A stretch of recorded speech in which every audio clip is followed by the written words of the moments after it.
Hell of a way to kick off Black History Month. I'll tell you that much. Yeah. And we both have more homework than usual tonight. We will both be reading a lawsuit. This one is personal for us. I know I speak for you when I say that. It's personal for us. It's a cause we both taken up, a drum that we both beaten. I wrote about this, 2001, 2002, 2003. I mean, it's just like it's been our reality, not just in the NFL. We talked about the irony of inspired change, and it takes all of us and end racism. Given the league's practices when it comes to hiring, the double standards, its obvious its stance on peaceful protests for that matter. We've talked about this ad nauseum, and I think we've been waiting for a day like this where the stakes were raised. So we both have some reading to do tonight because I really, we're talking about this in real time and trying to kind of get bits and pieces from Twitter or whatever. I can't wait to dive into this lawsuit. But just in the meantime, in between time, how you feel? I guess how are you feeling? Bad. Yes. Bad. Yeah. I feel terrible. I feel terrible. I feel heartbroken. Really? I feel really? Yeah. I'm angry. Yes. Why? I'm angry. I'm hurt. I'm hurt by it.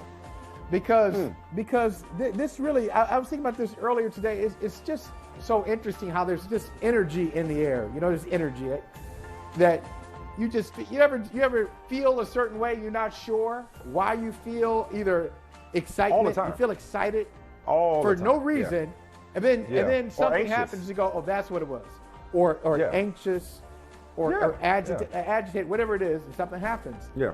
So I had this thought earlier today. I was just thinking about double standards. I was thinking about double standards. And what really bothers me about it is not even at the figurehead level or at the corporate level. Sometimes you expect it, whether it's the commissioner of a league or whether it's your favorite politician. If that person displays some hypocrisy, it says one thing and does another, it's unfortunately we've been trained to expect it. That's what they do.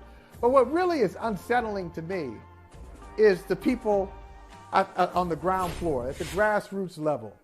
Y'all falling for this? Don't y'all see this too? I mean, I expect somebody to try to protect the position, to protect the title, to protect a 6 or 7 figure job. I expect them to say one thing and do something else and do it, and they don't believe it. Okay, I got it. I'm used to that. But for the rest of us, what's our excuse? What's our excuse? Why don't you see how broken this whole thing is? Why don't you see that the David Culley situation was wrong? Why don't you see that? Who are you referring to? What happened to Brian Flores is wrong. Specifically, who are you referring to? That don't see it? You talking about white people or the majority? The majority of people. Obviously, the majority of people, because we keep having these conversations. Maybe not enough. Okay, how about this? I'm not saying a race of people. Just not enough people are angry enough or heartbroken enough to push back against this steady drumbeat, this familiar drumbeat of, hey, we're going to do the same old thing again. We're going to say all the things that we always say. We're going to have an exhaustive search. We're going to find the best candidate. We have a press conference. It's somebody who doesn't have the experience that somebody else does, somebody who's not as dynamic as somebody else is. I mean, it's just over and over the cycle. And we can see the cycle. You and I can see it. Why don't they want to see it? Because they don't want to see it. It's really that simple. They don't want to see it for a variety of reasons. It makes them uncomfortable. Same reason. Black History Month about to be interesting. More interesting this year than ever because of how America is trying to whitewash history. Whether the conversation makes people uncomfortable, whether it makes them reflect or internalize their own shortcomings or their own blind spots, the people who don't see it don't want to see it. We're talking about 32 or 31 people, but 31 people in particular that haven't been forced to see it. That's why you said you were hurt. You said you were hurt. You were angry. What was the other word you used when I asked you how you were feeling? What else you said you were feeling today? After this story? Heartbroken? Heartbroken. Yeah, that was it. Heartbroken. Dude, Yeah. I couldn't be happier for this. This is a moment right now. Because it's good. we have talked we have talked until we're blue in the face. It had to come to this. Because talking wasn't getting nowhere. We weren't making we were going backward for all the talking that we're doing about these double standards, about these unfair hiring practices, calling it out for what it is, speaking truth to power. The people in power didn't have to do anything because white people always have an explanation why it's not what you say it is, why it's not racism. Why are you making it about race? It's about getting the most qualified guy. See, we interviewed these people. What more do you want? You can't force people to hire somebody that they don't want to hire. Stop complaining. It's just about getting the best candidate. So all of those arguments were getting us nowhere. Here is somebody who has taken the fight to the next level. And I'm here for it. I'm excited about this. Because now that's we're exciting. we're not playing nice anymore. You know what I'm saying? Something had to be done. Something had to be taken to the extreme, Michael, in order for actual change to come about. Whether this is what does it, we will see. But doing it the old way wasn't working. Well, right. I agree. And I think that is the exciting part of it. But as I without a degree attempt to psychoanalyze myself, I will psychoanalyze me. And you'll understand why it hurts me. And it doesn't hurt me from not a sports context. It's bigger than sports. So this is I'll make it simple this way. Really, with me, and these things always bother me. These things always bother me. You know what really bothers me? When I can't communicate. When I can't communicate with people. When I cannot communicate, when there is a breakdown in communication, then that really bothers me.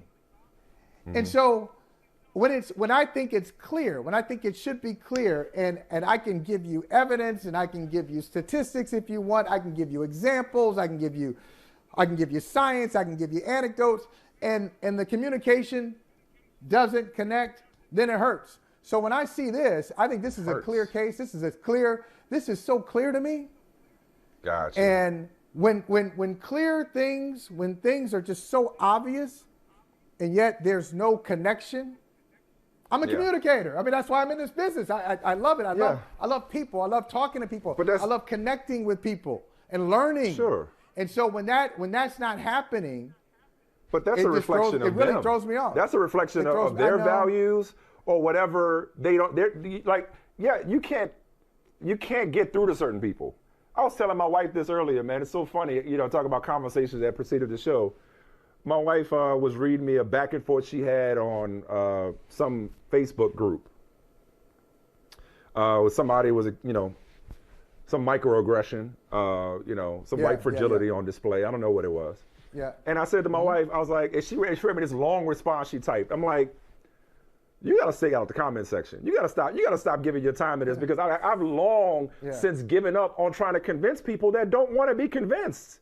I've been doing this shit my whole career.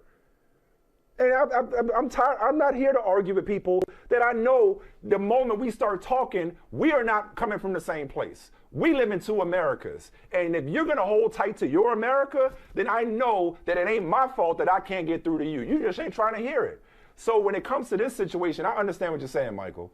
It is frustrating that it has to come to this. Because not only forget the evidence that people like us have put forth, people much smarter, much better orators, much more sophisticated writers than you and I, we could rattle off the names, we've read them, have made this case for equality and inclusiveness and equity for centuries to little to no avail. It gets exhausting. And so when there's evidence, when there's statistical evidence that not just in professional football, but in corporate America, a diverse workforce, a diverse leadership team, both in terms of race and gender, leads to increased performance. That's a fact. Your business is more profitable the more diverse your workforce looks.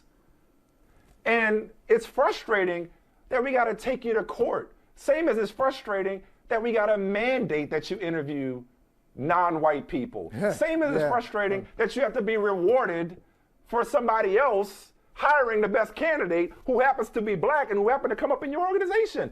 It's absolutely frustrating. Hey, thanks for watching Brother from Another on YouTube. Make sure you hit subscribe before you leave, and be sure to watch us 3 to 5 p.m. Eastern Time on Peacock. Appreciate you.